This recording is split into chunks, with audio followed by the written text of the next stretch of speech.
All right, everyone. Hello. Ahlan wa sahlan. Welcome to the Digital Arab Film Series, which is a collaborative effort that is presented by the Arab American National Museum, the Arab Film and Media Institute, and Arte East. My name is Dave Sirio, and I'm an educator and curator of the Arab Film Festival at the first and only institution dedicated to telling the history, culture, and contributions of Americans, the one and only Arab American National Museum, which is based here in Dearborn, Michigan. Thank you all so much for joining us for today's Talkback with our three brilliant and fabulous directors who I'll be introducing momentarily. A little bit about the series. So this film series grew out of a need to create a safe space for Arab and Arab American filmmakers to share their stories and perspectives and voices with the world. Considering everything that's going on, we felt that an online film series was one of the best ways to kind of connect people, connect communities, by watching film, discussing film, art, storytelling, and things like that. And so that's really where this film series kind of grew out of, that need, to share stories and to have our communities kind of connect with one another. I'd like to acknowledge that the Arab American National Museum sits on Anishinaabe land and resides within the region with the largest concentration of Arab Americans in the country. I'd also like to acknowledge our neighboring city of Detroit as also Anishinaabe territory and other indigenous peoples' land, and as being the largest majority Black city in the nation with a long legacy of African diasporic roots. Together, we uplift the larger ethnic and racial fabric of our local, national, and international communities. Again, I'd like to thank our wonderful partners, again, Arte East and the Arab Film and Media Institute, who have made today's program possible through their partnership. And I encourage you, if you're not super familiar with our institutions, to go and check us out. We have a lot of amazing programming. In addition to more film programs, there's a lot of amazing arts and cultural programming that we all do. So check us out if you have not yet done so. Also, we are committed to creating an arts sector rooted in justice and ensuring a safe space that is free of racism, transphobia, homophobia, Islamophobia, ableism, misogyny, classism, and other bias. We also encourage freedom of expression, and we aim to create a brave, respectful, and generative space. And our expectation is that all of our guests, both in person and virtual, will honor these ethics. At this time, it is my esteemed pleasure to introduce our three brilliant directors into our virtual space. Our first is Suzannah Mirghani. So Suzannah is a writer, researcher, and independent filmmaker, highlighting stories from the Arab world. She is a media studies and museum studies graduate and publishes creative and scholarly work on a variety of social issues. Being of mixed race, Sudanese and Russian background, she is most interested in stories that examine the complexity of identity. Suzannah is the writer, director, and producer of El Sit, which you've all hopefully had a chance to view. If you have not, you have until midnight tonight, Eastern time. But she's the writer, director, producer of El Sit, Grand Prix winner in the 2021 Temper Film Festival. Which is an Academy Award qualifying film festival. Canal, an award winner at the 2021 Clermont-Ferrand International Short Film Festival, and jury award and winner of the jury award at the Busan International Short Film Festival. And her previous shorts include Caravan, which we also screened quite some time ago, from 2016, and Hin's Dream in 2014. So welcome, Suzannah. It's such a pleasure to have you. Thank you. Next time, pleased to introduce Sarra Idris. Sarra is a Sudanese-American director, editor, and visual artist based in New York.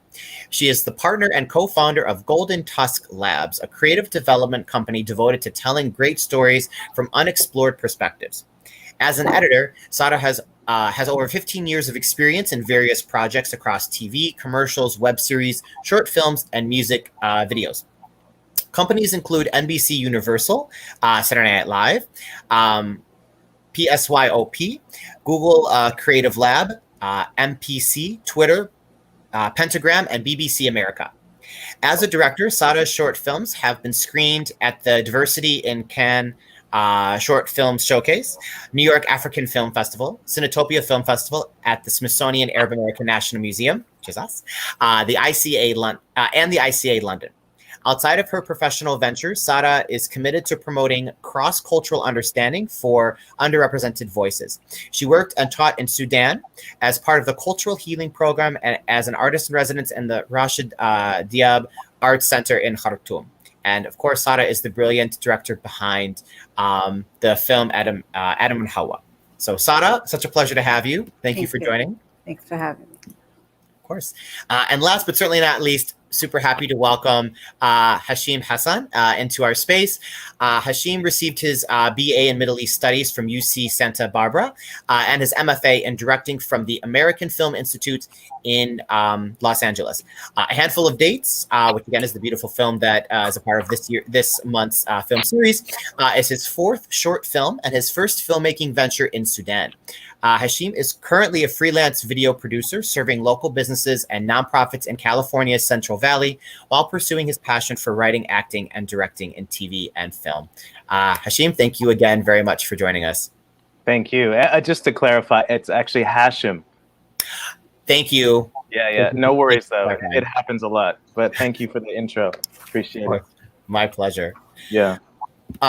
So I'd like you all to, I always like to kind of start in a very broad way, just talking about the creative journey to the creation of these films. How did they come about? Where did the inspiration come from? And kind of like the big picture. So we're going to work backwards alphabetically, if that's okay, and start with Suzannah. So Suzannah, can you tell us a little bit about how your film came about, where the idea came from, all that?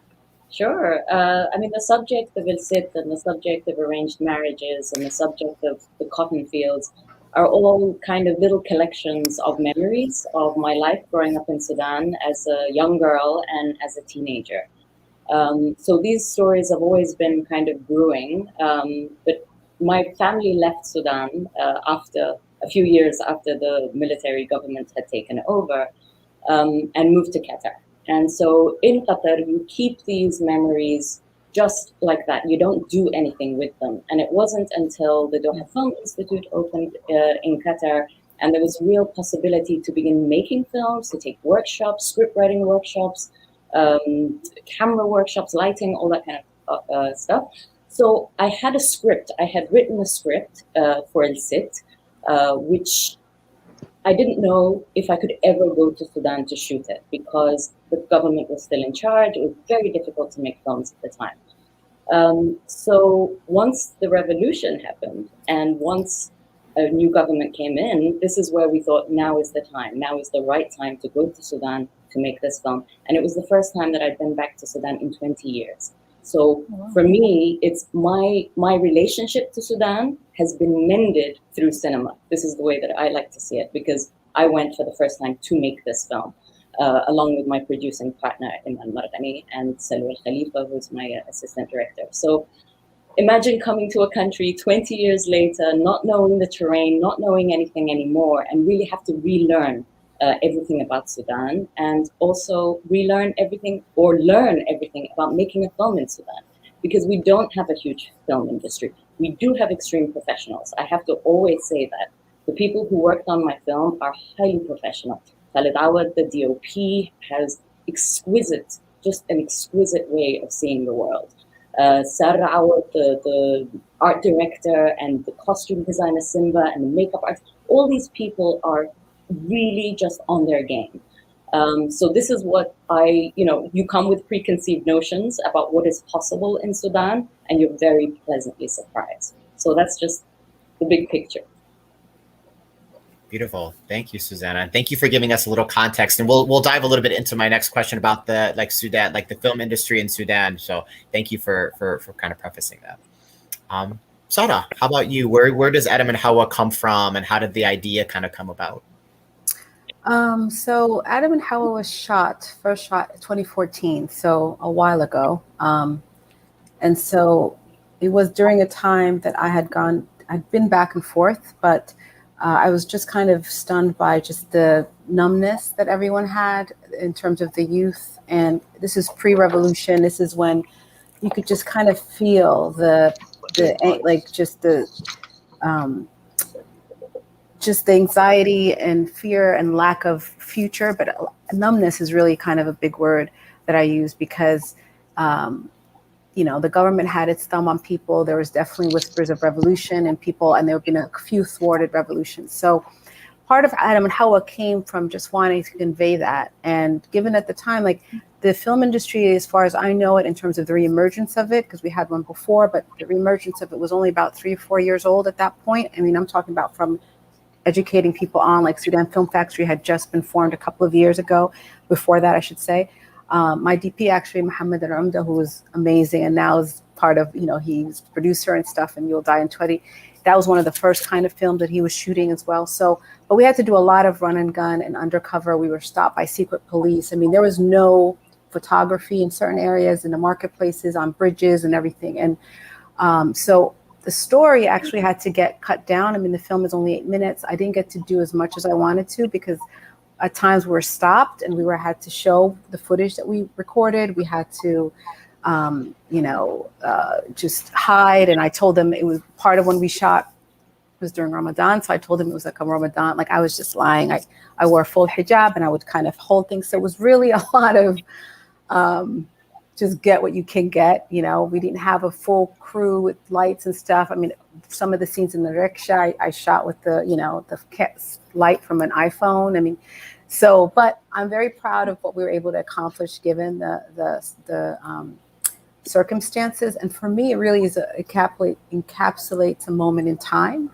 And I think it's because of the way that I had to shoot it, and some things that I did shoot some things, but because I wasn't able to shoot some transitional things, I had to leave some things out. It's become more of like a metaphorical film. It's like, Adam represents these, just kind of the tension and like the numbness that the youth had, and like how it kind of represents a catalyst. So the idea really came from just going back and seeing my young cousins just kind of, under this pressure. And then the only other thing that kind of informed it was at the same time I was there was this story of these, they were calling murfa'in, which are these kind of like wolves or, like I guess wild dogs or wolves that had kind of started attacking outskirts of Khartoum.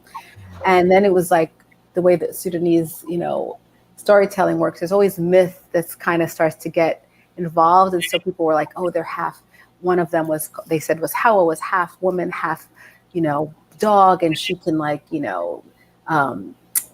with her tail turn you, and they even captured a woman out in some like outskirts, and they had said that she was, this special being. And so I was hooked. Everyone else was like, and I was just like, oh my God, like I actually tried to go video and that didn't work out. But so it was kind of a melding of this feeling of kind of this numbness and then this supernatural kind of undertone that was happening in the country at the time. So a lot of the newspapers, the voiceover of the radio and stuff is actual readings from the newspapers that was published. So I used some of that actual kind of information. So that was a very long answer, but that's that's where it came from. Yeah. Beautiful. Thank you, Sarra. Thank you for giving us like multiple pieces to make the mosaic of Adam Howa. Hashim, how about tell us about dates? Yeah. So I also have a similar background to Suzannah and a similar experience in some ways. I come from a mixed race background, Sudanese, Mexican, American. I grew up in Northern California. We moved to Sudan when I was 2, and we left after the military coup in 1990. And then we came back to California. When I was going to middle school and high school, I was very involved in acting and theater. And that was my gateway into storytelling. And then when I went to college, there was a great Middle East studies program at UC Santa Barbara that I was interested in. And so I decided to study that, thinking that I was going to go into law. That didn't quite happen. But it was when I was a major there that I was first introduced to Tayyip Saleh and his stories. And I first read Season of Migration to the North. And I thought that the themes that he expressed about complex identities, about having this identity that is many things, not totally one thing, it kind of appealed to me, not feeling totally like comfortable in any, in one culture, feeling like you're kind of in between places, So these are some of the themes that kind of appealed to me. And I kind of had it in the back of my mind that I wanted to do an adaptation of one of his stories sometime in the future. And then in LA, I moved to LA trying to pursue acting, and I don't think I was quite ready for that and what LA was going to throw at me in that regard. So I always had an interest in filmmaking, and I had been watching films from a very young age. And I decided to apply to the program at AFI, and I got in there. It was a very rigorous training, and I got some great experience, but I also felt like the stuff that I was working on didn't really reflect my voice. And it wasn't until after that I decided, hey, you know what? I hadn't been back to Sudan in like 22 years, since 1990. And I wanted an opportunity to adapt one of Tayyip Saleh's stories and also revisit this country that I hadn't seen in years, that was only like in my memory or from the stories that my dad used to tell me. And I had no idea the challenges that we were going to face in terms of raising money and, permitting and the authorities and all that. There was a bit of brashness and naivete involved in making that decision. And mind you, we started the process in 2013. It took us like 4 years before we started shooting. So, I think had we known about everything that we were faced early on, all the challenges, maybe we wouldn't have even decided to go to Sudan. Yeah. It was a bit of irrationality in feeling like, and also privilege and education and all the privileges that I had access to. All those factors contributed to me being like, hey, I'm just going to make this brash decision and go to this foreign country where I know nothing about the industry or the filmmakers and do something, what was I going to say? Oh, yeah. So I reached out to Isra Al-Kogali, who was our co-writer on the film. And I had saw one of her short documentaries, In Search of Hip Hop, which I thought was really fascinating. And as a hip hop person, that really appealed to me. So I reached out to her as a collaborator on the screenplay. And then she connected me to Talal Afifi in Sudan. Also, mind you, I forgot to mention, one of my close friends and who's also the producer of the film, Mamdouh Saleh, I was working with him on various projects in LA. And so both of us reached out to Talal Afifi, who Isra connected us to. And then from there, he connected us to different people in Khartoum. We ended up working with Khalid Awad as well, who worked with Suzannah on El Sit. And we were introduced to Hamad Al Umda and a lot of the, the major players right now in terms of that community. And so it took several years from there, from 2014, taking trips back and forth, trying to raise money. So yeah, it was a bit audacious of us to do that, but very proud of what we were able to accomplish with the limited resources that we had at the very end. So that's kind of the background of our film. And but I worked very closely with my partner Mamdouh, and he was right with me the whole time. So we kind of we reinforced the project with each other. We were there for each other when we were facing challenges. And I think without that team, without that partnership, it would have happened. So yeah. Great. Thank you, Hashim. Thank you so much. Yeah. You all alluded to, by the way, folks who are watching, if you'd like to ask any questions, you can drop some questions into the chat box, wherever you're on, like social media or whatever. Feel free to drop questions into the chat and we'll try to get to some of your questions if you have any. So I want to kind of like something that you all hit on, like as you were talking about, like the creation of your work is like, the film industry in Sudan and or like amongst the diaspora. And I know like with Sarra and Hashim, like your films, like the concepts were a couple of years ago. Suzanne, I don't remember exactly. I don't know if yours is a little bit more recent versus like, from 2013, 2014, 2015 or whatever. But I'm just curious, can you educate us a little bit, if you don't mind, where the Sudanese like film industry is currently, whether it's in Sudan herself or amongst the diaspora? What are some, can you give us any insight into like what's happening with the film industry? Well, I think there's a lot happening at the moment, and there actually always has been, but these have been very small kind of individual efforts. But the Sudan Film Factory does a lot to kind of nurture filmmakers and have small workshops and just really kind of be that hub for anyone who's interested in filmmaking. Obviously, before the revolution, it was a little bit more difficult to get films made. But I would say that a lot is happening recently with a lot of interest in filmmaking, both in the country and outside of the country. There are now funds that are international funds that are funding Sudan or Sudanese filmmakers, which is something that we have never been targeted specifically before. So this is extremely encouraging because it says, we want your stories, we want your films. You know, you guys have been away for so long. You know, we need to reconnect with the world, especially through film and through art, which was kind of effectively outlawed during the regime. Yeah, so I would say that there is a lot happening. There's a lot of interest. There's a lot of enthusiasm, and it's really that spark that you need to kind of ignite a film industry. You know, it's having examples of what is possible, and also having information. You know, just basic information about how to do things, where to get funds from, what kind of film festivals to apply to. You know, these are things that you learn through practice and you learn through research. But it's also nice to just have someone tell you this as well. So I would say a lot is happening. Mm-hmm.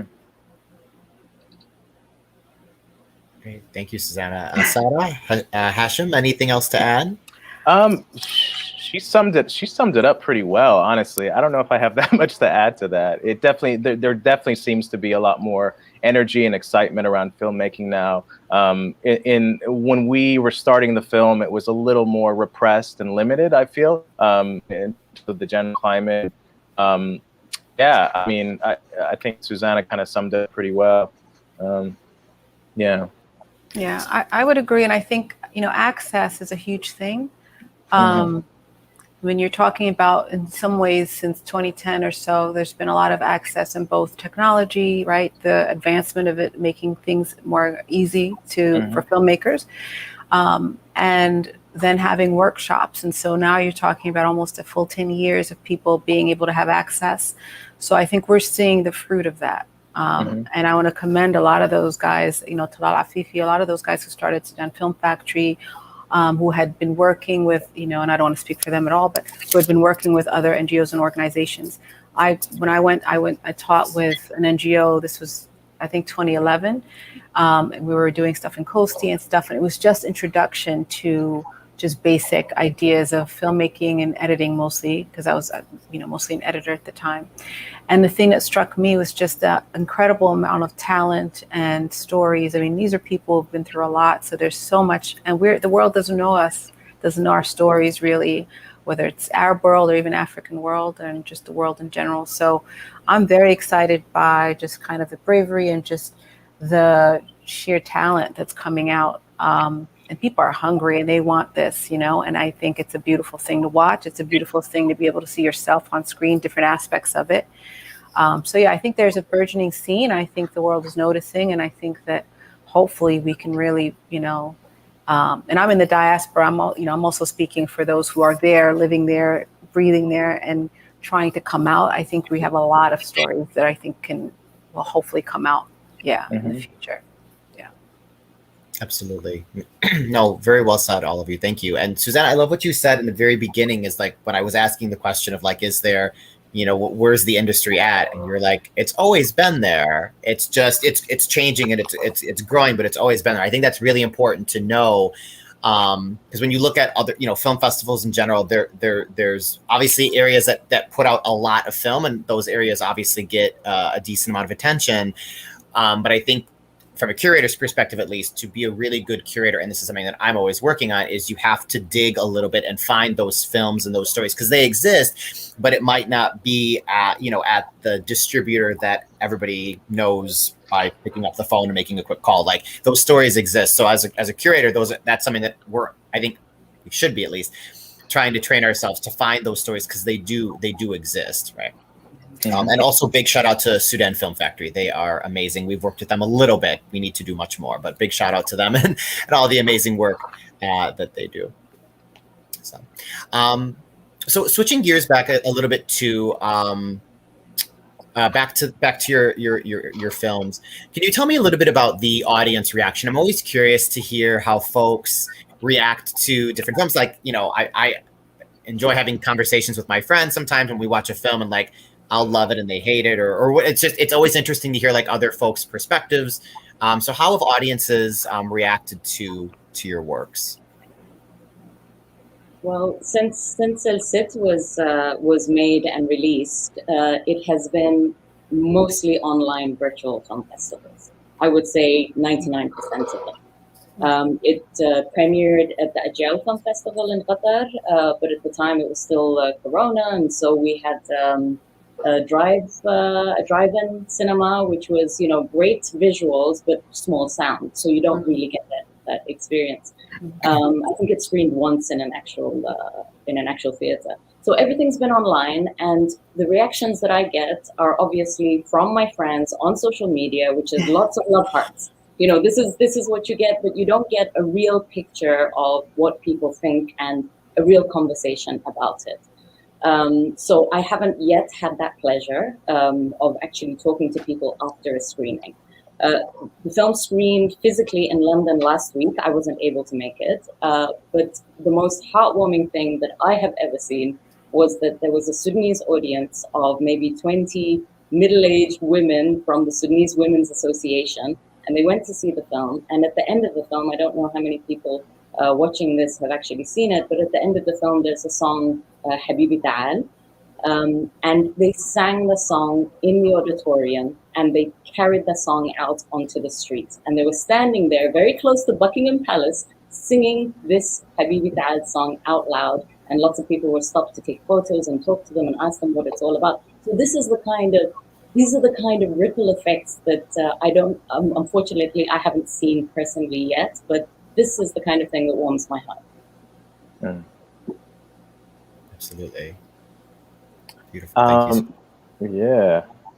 For our film, we were able to screen at the first festival that we got accepted in was the Pan-African Film Festival in LA. That was last February. So just right before Corona hit here. So we were able to actually attend that in person. And before that, right before that, we screened at the Sudan Film Festival, which was great to screen in front of a Sudanese audience initially.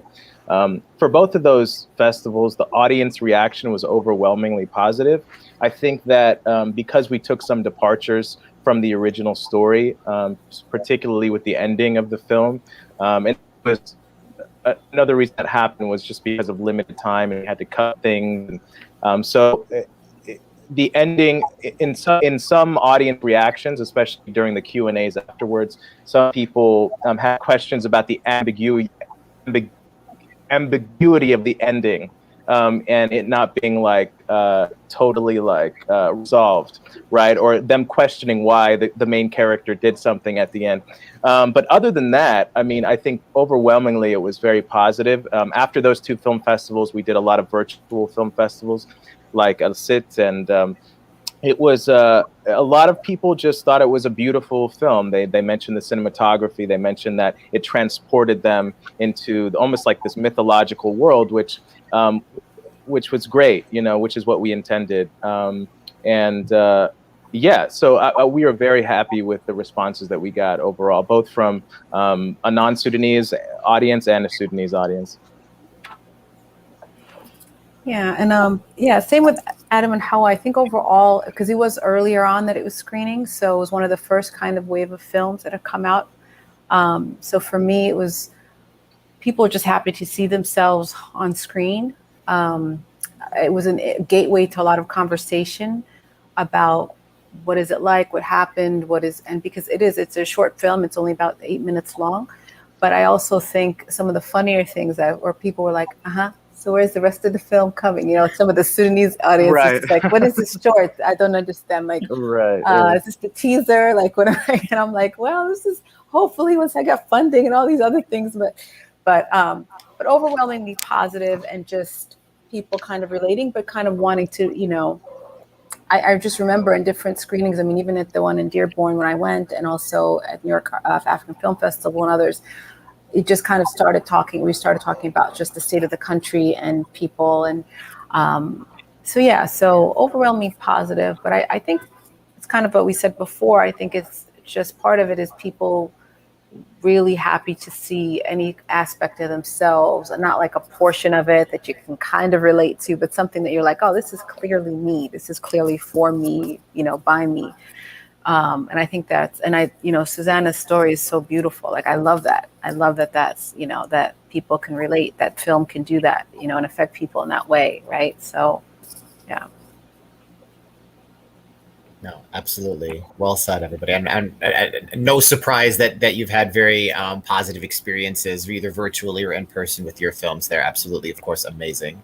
And we usually do, why I'm sharing this, but since we're on the subject, we do surveys just for folks' experiences with like our program. So if there are any feedback, folks are welcome to leave comments now on Facebook or wherever you're watching this. Feel free to share some of your thoughts about the film if you'd like, or filmmakers, be happy to share some feedback from folks if there are any from the surveys.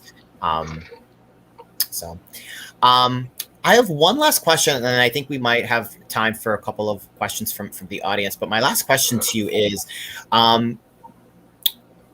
what do you hope audiences are taking away from your film? Is there a specific message or a specific theme or themes that you're hoping folks will kind of take away when they watch your film? I would say, for me, I concentrate on a young girl. I concentrate on Nafisa, who is 15 years old, because I think in societies, in a lot of societies, but in Sudanese society in general, or specifically, Nafisa as a young girl is probably one of the weakest, if not the weakest, in kind of the social chain. So we have all kinds of power relationships that are going on in this film. We have a matriarch who is absolutely powerful. We have her parents who control her. We have her friends. But she is a person who doesn't have a voice and doesn't have a choice. And for me, I just think it's really important to give a voice to a young girl to be able to say no, or to be able to stand up for herself. And it's a very difficult thing.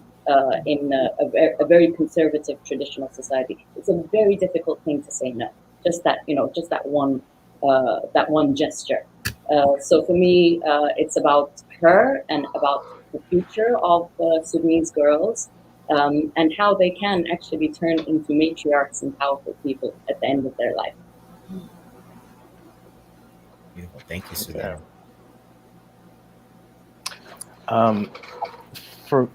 For me, A Handful of Dates was about a young boy who's forging a new path, and some of the, some of the fears and the anxieties that go with running away or walking away from a path that, excuse me, let me just turn the light on real quick.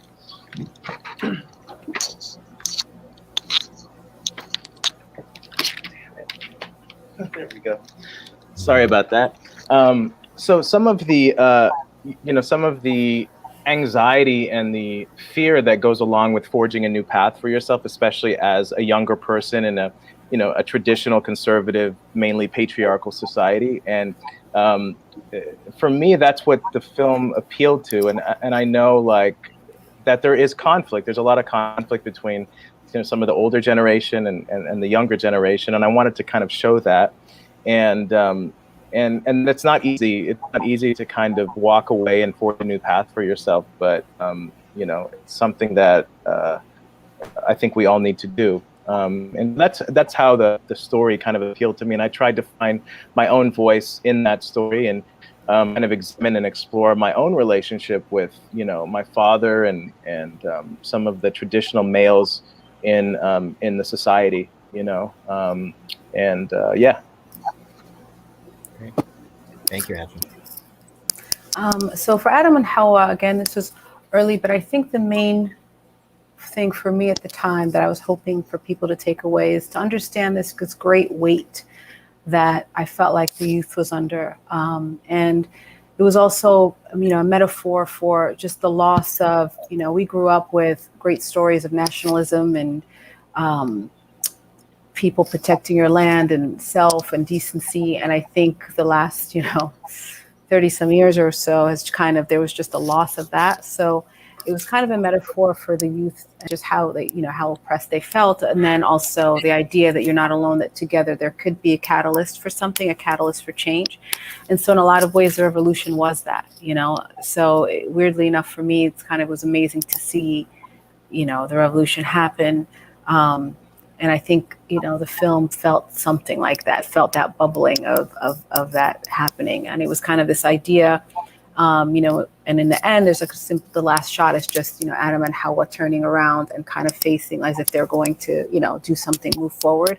And I think that's kind of what happened. The revolution really was about, you know, the Kandakar women as well as men and the youth. And so it really was kind of this idea of a hope of what could happen in the future, which is a rebellion, and it kind of did. So, so yeah, for me, yeah, the takeaway was just, and it was just to see people, to see themselves, to know that, listen, I know you're going through this, but I see you in whatever little way. I see you, you know. Yeah. Beautiful. Thank you, Sarra. I love that question selfishly, because when I watch the films, I have my own like ideas, and I'm just like, oh, I wonder if this is a symbol for this. And, you know, there's just all these things in my mind. And so selfishly, I get to like be like, oh, okay, cool. I was right on that. Or not that there's a right or wrong answer, but it's just, so, you know, it's always interesting to hear kind of like some of the deeper thoughts behind, like maybe just like what an audience member might have. Not that audience members don't have deep thoughts, but it's always interesting to kind of hear like what some of our, as viewers, what some of our thoughts are about it, and like what, you know, what the intention or the many themes or ideas that you as the creators are putting into the film as well. So. So I have one more question before we wrap up on my end, but I see we have at least one question from Aziz, and this is for Suzannah. So Suzannah, Aziz asks, can you talk about the space between Nader and El Sit, or perhaps the colonial and pre-colonial, and how it bears on the idea of liberation and decolonization? Yeah, so the film is set in a cotton farming village, which I think is kind of central to the history of Sudan, to the history of colonialism. So this Al Jazeera project was a British colonial project, and it was the star at the time. You know, it was an irrigation project, and they would tout it to the world how fabulous British colonialism was, because it brought so much development to Sudan. But in reality, of course, the cotton is being exported to the mills of Lancashire and Northern England and Manchester and so on. So the people of Sudan didn't really get to enjoy in any of those profits or developments. So El Sit has been through colonialism. El Sit has seen it happen once. And now Nader comes in his polyester suit as a second type of neo-colonialism. So she susses him from the beginning. It's like, you know, this is destructive not only to me and my family and my granddaughter, but to the whole of Sudan. So I think he comes with a lot of baggage for El Sit. So yes, so he comes as this kind of colonializing force, and a neoliberal one at that. And this is something that nobody is going to get rid of anytime soon. You know, so it doesn't come in the form of guns and boots on the ground, but it does come in the form of capital flows and divestment of certain countries, and, you know, taking away the goods exactly as they had done 100 years ago. Great. Thank you, Suzannah. Beautiful. That's a great question, Aziz. Thank you for the question. Thank you, Aziz. So my last question, I think, to kind of wrap us up here is, what's coming up next for you? What are you currently working on? And then also, like, how can we stay in touch with you? Is there a website we can connect with? Is there a social media platform you prefer folks to connect with you on? So those are kind of my two questions. I'll let someone else go first. I feel like I've been talking too much. Yeah, I'll go first, I guess. Right now I'm working on wrapping up a few music videos for some local rap artists. I'm also looking into developing a feature film here in Fresno that I'm still developing the story, but I'm definitely going to explore the relationship between kind of a washed up blues singer who has to reconnect with his estranged son.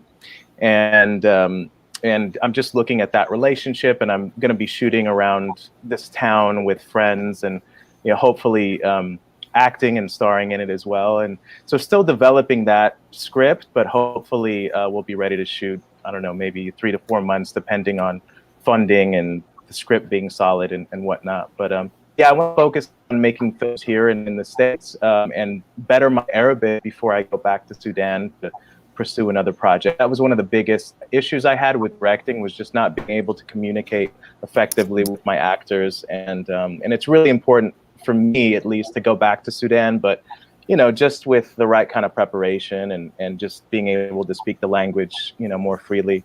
So I'm sticking around here in California and working on, projects here in the meantime. So. Great. Thank you, Hashim. And where can we hear about updates on your projects? Yeah. So right now, so right now I'm still about to launch my production company, Rebel Lotus Films. So that should be up in the next couple months. But in the meantime, all my stuff is on my Instagram page, which is Hashimoto Sun, SON, Hashimoto Sun, on IG. So yeah, you can check me out there right now. So. Thank you. Mm-hmm. Cool. I guess I'll go. So I always have my hands, I'm kind of like a hybrid in both commercial and filmmaking world. So on one end, I'm working immediately on a short piece for the museum, for the Arab American National Museum, about being a Sudanese immigrant and just kind of talking about my story in a way of immigration. That's a 5-minute piece. It's going to be a large part of a larger, I guess, 4 other artists or 3 other artists that were going to be part of their Living in America wall at the museum. And then under Golden Tusk Labs, we're in development right now of 2 features. So if anyone's interested, holler. But yeah, so we're kind of development for 2 features right now that I think are pretty strong. That would be, amazing if they get made. And then on the side, I'm also just directing. I do a lot of, so I'm doing some fashion type stuff that I, pays the bills. So I'm always has my hand in kind of both, fashion, or I should say commercial and film. I did want to say something actually about a point you made earlier, Dave, in terms of your curators and stuff. I do think it's important to say that there was a period of time in Sudan and Sudanese filmmaking where there was a lull because the government really crushed a lot of art. So since '89, there was a decline. The cinema itself, was no cinema available. They shut the cinemas down, and media. And even if there was, it became like mostly Indian films and very censored other films. So access was crushed. So really, the reemergence of this younger crop is about a 10-year-old thing. We definitely did have filmmakers and amazing ones before. So for curators who are interested, start looking. And I think we're small enough and we might not have all met each other, but if you do have interests, I have no problem. If anyone wants to reach out to me or anyone, I will forward your information to anyone you need to touch and get in touch with, if someone is in Sudan or if someone here. So I think that we're a small enough community that I personally would love to promote any kind of film. So if people don't know where to reach out to us, and we will, make sure that the appropriate people find it. And doesn't matter if it's not my film, I'll still promote it. And my personal work, you could go just to www.sarraidris.com and has everything there. Excellent. I second that. Thank you, Dave, for such panels and for putting them together, because this is really the kind of platforms that we need. I'm working on my first feature, which is called Cotton Queen, or Melikat al-Butun. And it's actually based off El Cid. So when I wrote El Cid, the story wrote itself, and it kind of grew legs and got out of hand, and it wasn't a short anymore. So I kind of had to just focus on making a proof of concept to then make the feature. So I kept the feature in my back pocket for the last couple of years, and now I've been working on it, and now I'm ready to start looking for funds and looking for development workshops and things like that. And so when Sarra said, aha, when el bagi, this is the bagi. Exactly. That's great. Awesome. And then Suzannah, where can we keep up with you and all of your amazing things going on? I'm so terrible at social media. Yesterday, I posted 2 things and it took me like an hour. So I posted something on Facebook and something on Instagram. It took me an hour. I have to tag like 30 people. So yeah, so I'm really bad at social media, but I don't know, just Google. When in doubt, Google saves the day. Well, I want to thank you all so much for taking time out of your busy schedules. I know it's a Sunday afternoon for some of you. It's a early afternoon for some of you. And Suzannah, where are you located right now? I'm in Qatar. In Qatar. Okay. So it's a very late night for you. Is that? I'm not that old. Well, I appreciate you all taking time out of your busy evenings, busy nights, busy afternoons to spend some time with us. It's been a real pleasure to speak to you all. Your films and all of the work you do are absolutely amazing, and certainly super excited to see what's in store for you. You now have friends and contacts at the Arab American National Museum, Arte East, the Arab Film and Media Institute. So please connect with us if we can ever, whether it's you finished a film and you want to bring it to us, or like allow us to screen it, or if you need help, and we can also be I think museums and spaces should also be, and I think we're doing a good job, but we can always do better at helping to connect folks. So if you all ever need anything from the museum or from Arte East or AFMI, we'd be more than happy to help support you in whatever way possible. So please know that our doors are always open to all of you. And a big thank you to everybody who joined us. Hopefully you enjoyed the conversation. You do have until midnight Eastern time zone to view the films if you have not had a chance. And hopefully you'll stay in touch with, again, the Arab American National Museum, Arte East, and the Arab Film and Media Institute. Continue to check out all of our amazing offerings and things that we have coming up in the near future. And we will see you next time. Thank you again so much for joining us, and enjoy the rest of your day. Thank you. Thanks a lot. Thanks. Bye. Bye, everyone.